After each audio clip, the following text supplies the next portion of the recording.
अस्सलाम वालेकुम फ्रेंड्स मेरा नाम बिलाल अदील है और आज फिर आपका दोस्त आपके लिए एक न्यू वीडियो लेकर आया है।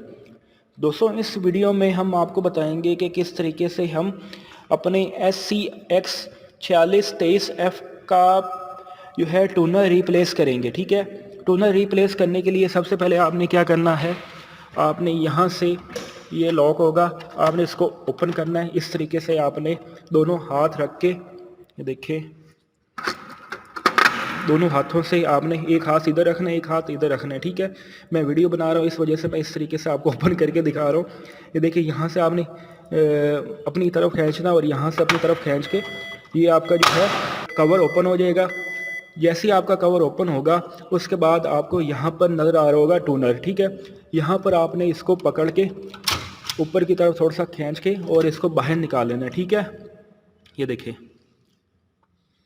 ये हमारा टूनर निकल आया।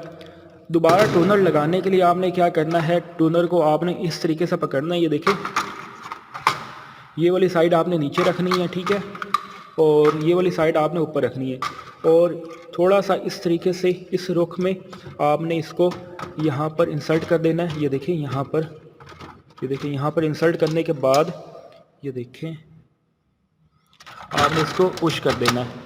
जैसे पुश करेंगे तो आपका ये फिक्स हो जाएगा और आपने इसको कवर को इस तरीके से आपने क्लोज़ कर देना है। जैसे ही क्लोज़ करेंगे तो प्रिंटर हमारा जो है स्टार्ट हो जाएगा। ये देखिए, स्टार्ट होने की आवाज़ आपको सुनाई दे रही है। ठीक है, ये देखिए।